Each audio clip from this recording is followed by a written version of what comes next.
And we're back on the borrowers, and we're going to chapter 7 now. The Borrowers by Mary Norton. Chapter 7. Here we go. For the next 3 weeks, Arrietty was especially good. She helped her mother tidy the storeroom. She swept and watered the passages and trod them down. She sorted and graded the beads, which they used as buttons, into the screw tops of aspirin bottles. She cut old kid gloves into squares for Pod's shoemaking. She filed fishbone needles to a bee's sting sharpness. She hung up the washing to dry by the grating so that it blew in the soft air. And at last the day came, that dreadful, wonderful, never-to-be-forgotten day when Homily, scrubbing the kitchen table, straightened her back and called, "Pod?" He came in from his workroom, last in hand. "Look at this brush," cried Homily. It was a fiber brush with a plaited fiber back. "Ah," said Pod, "worn down." "Gets me knuckles now," said Homily, "every time I scrub." Pod looked worried. Since he had been seen, they had stuck to kitchen borrowing, the bare essentials of fuel and food. There was an old mouse hole under the kitchen stove upstairs, which at night, when the fire was out or very low, Pod could use as a chute to save carrying.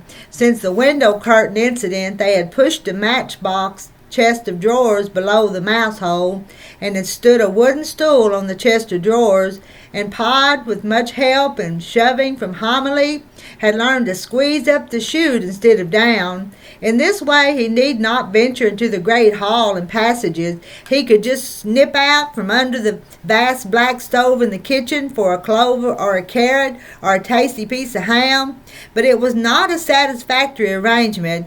Even when the fire was out, often there was hot ash and cinders under the stove, and once, as he emerged, a great brush came at him, wielded by Mrs. Driver, and he slithered back on top of Homily, singed, shaken, and coughing dust. Another time, for some reason, the fire had been in full blaze, and Pod had arrived suddenly beneath a glowing inferno, dropping white-hot coals. But usually at night the fire was out, and Pod could pick his way through the cinders into the kitchen proper. "Mrs. Driver's out," Homily went on. "It's her day off. And she," they always spoke of Aunt Sophie as she, "is safe enough in bed." "It's not them that worries me," said Pod. "Why?" exclaimed Homily sharply. "The boy's not still here." "I don't know," said Pod. "There's always a risk," he added.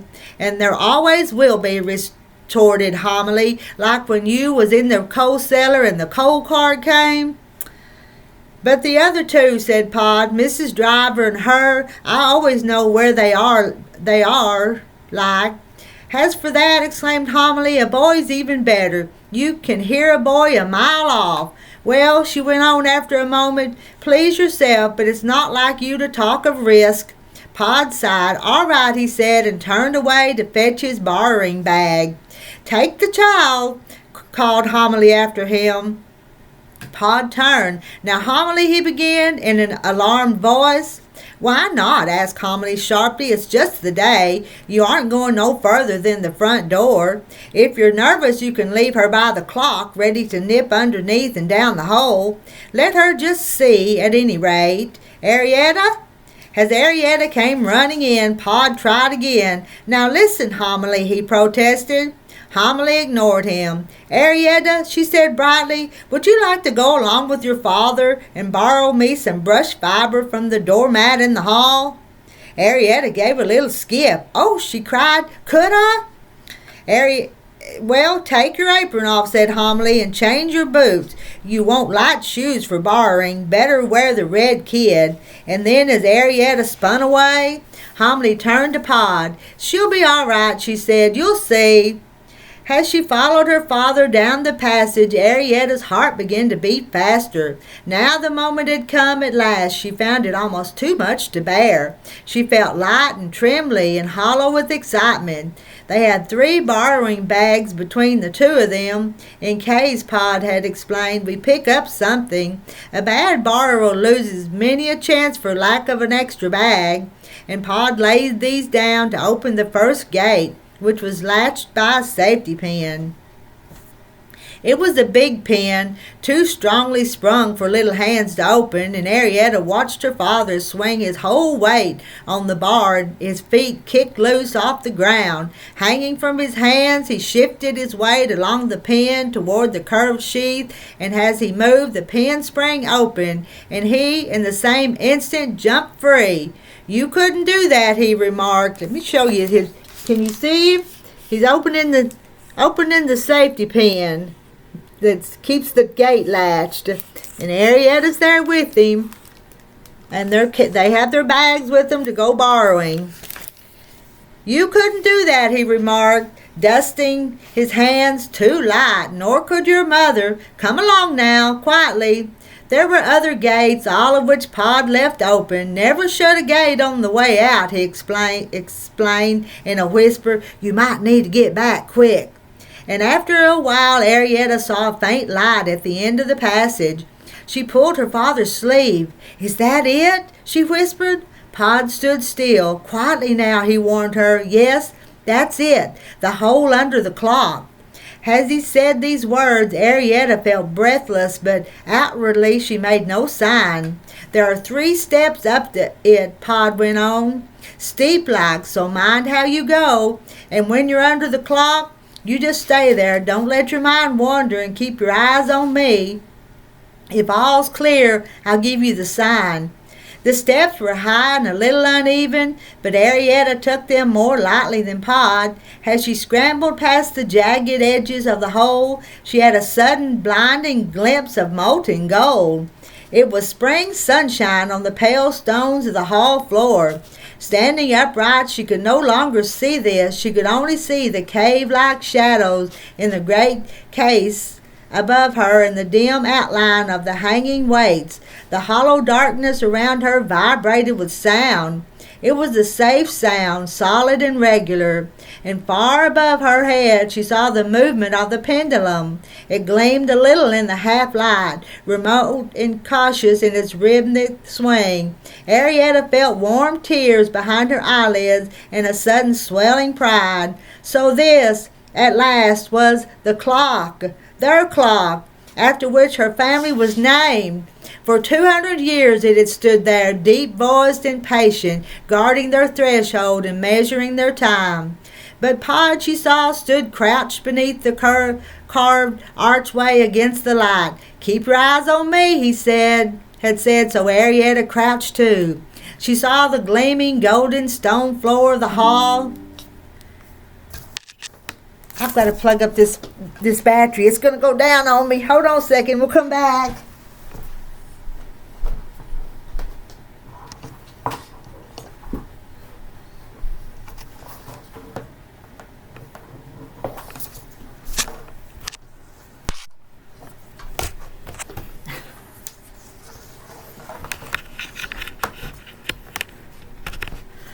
Okay, sorry about that. The battery was going dead. Now, where was we at? They were under the clock, fixing to go out. Let's see. Okay, "Keep your eyes on me," he had said, so Arrietty crouched too. She saw the gleaming golden stone floor of the hall stretching away into distance. She saw the edges of rugs like richly colored islands in a molten sea, and she saw in a glory of sunlight like a dreamed-of gateway to fairyland the open front door. Beyond she saw grass, and against the clear bright sky a waving fond of green. Pod's eyes slewed around. "Wait," he breathed, "and watch," and then in a flash he was gone. Arrietty saw him scurry across the sunlit floor. Swiftly he ran, as a mouse runs or a blown dry leaf, and suddenly she saw him as small, but, she told herself, he isn't small, he's half a head taller than Mother. She watched him run around a chestnut-colored island of doormat into the shadows beside the door. There, it seemed, he became invisible. Arrietty watched and waited. All was still except for a sudden whir within the clock. A grinding whir it was, up high in the hollow darkness above her head. Then the sliding grate of slipped metal before the clock sang out its chime. 3 notes were struck, deliberate and mellow. Take it or leave it, they seemed to say, but that's the time. A sudden movement near the shadowed lintel of the front door, and there was Pod again, bag in hand, beside the mat. It rose knee-deep before him like a field of chestnut corn. Arrietty saw him glance toward the clock, and then she saw him raise his hand. Oh, the warmth of the stone flags as she ran across them, the gladdening sunlight on her face and hands, the awful space above and around her. Pod caught her and held her at last and patted her shoulder. There, there, he said, get your breath, good girl. Panting a little, Arrietty gazed about her. She saw great chair legs rearing up into the sunlight. She saw the shadowed undersides of their seats spread above her like canopies. She saw the nails and the strappings and old tags of silk and string. She saw the terraced cliffs of the stairs mounting up into the distance, up and up. She saw carved table legs and a cavern under the chest. And all the time, in the stillness, the clock spoke, measuring out the seconds, spreading its layers of calm. And then, turning, Arrietty looked at the garden. She saw a graveled path full of colored stones, the size of walnuts they were, with here and there a blade of grass between them, transparent green against the light of the sun. Beyond the path she saw a grassy bank rising steeply to a tangled hedge, and beyond the hedge she saw fruit trees bright with blossom. Here's a bag, said Pod in a hoarse whisper. Better get down to work. Obediently, Arrietty started pulling fiber. Stiff it was and full of dust. Pod worked swiftly and methodically, making small bundles, each of which he put immediately in the bag. If you have to run suddenly, he explained, you don't want to leave nothing behind. It hurts your hand, said Arrietty, doesn't it? And suddenly she sneezed. Not my hands, it doesn't, said Pod. They're hardened like, and Arrietty sneezed again. Dusty, isn't it, he said. Pod straightened his back. No good pulling where it's knotted in, he said, watching her. No wonder it hurts your hands. See here, he exclaimed after a moment. You leave it. It's your first time up like. You sit on the step here and take a peek out of the doors.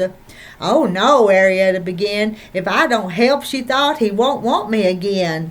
But Pod insisted.